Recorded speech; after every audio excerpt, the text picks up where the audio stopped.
Tim, just kind of give us your overall perspective on what happened in New York City. Sure. Well, as most everyone knows, there were two officers, Officers Liu and Ramos, who were assassinated. They were murdered while sitting in the patrol car in Brooklyn by an individual who, from all accounts, left Maryland, state of Maryland, where he allegedly shot and seriously injured an ex-girlfriend, travels to New York City.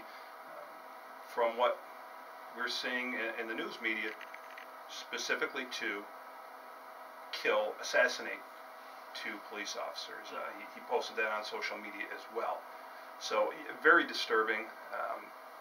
As a member of law enforcement, it's something that really, really bothers you when things like this happen. Certainly when we put on the badge, we understand and we know that there is a chance, there is always a possibility that, hey, we may not come home. But I don't think most officers, including myself, until now, would consider sitting in their car. Now, I don't know what they were doing. Perhaps they're doing paperwork or surveillance. I don't know. But nonetheless, an individual approaches, opens fire on these two officers, and kills them.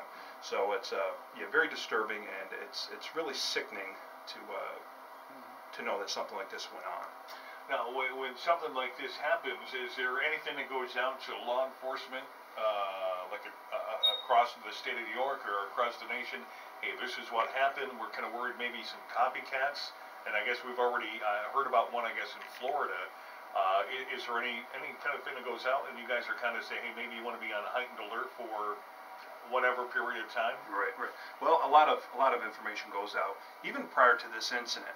Now, stepping back to what has unfolded and continues with the Ferguson incident, as well as in New York City, certainly across the nation, we in law enforcement are getting information from all different sources on possible copycat incidents, kind of the pulse of what's going on in many of the communities and what's possibly coming around the corner for us to deal with.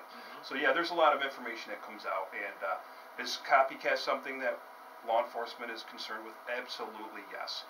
And I think with the protest marches, I know in New York City, and I'm sure probably at least in New York City, I've seen where they are chanting, what do we want? Dead cops. When do we want that? Now. This is what these protesters are chanting.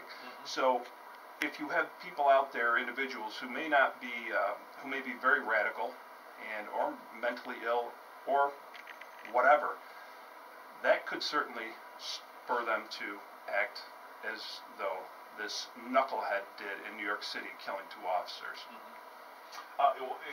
Any precautions that you guys take or can take, or what's kind of the protocol now for you guys on patrol? Well, does anything change? Well, I think individually it certainly will. I mean, anytime incidents like this happen, I think officers responding to any calls are going to be are certainly going to be a little more attuned to what's going on here.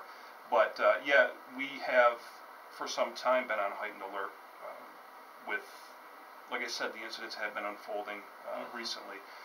Now, as far as I know, some agencies are going with two-man cars only and things like that. That's nothing that we have in place at this time, but specific calls, and really the officers use good police officer and safety and common sense to know that, hey, everyone keep an eye on your wingman, your guys in the adjoining zones, and respond over if necessary, and they do that. So, and also thankfully we haven't, as of yet, experienced the types of things that are going on in the other communities with protests and so forth.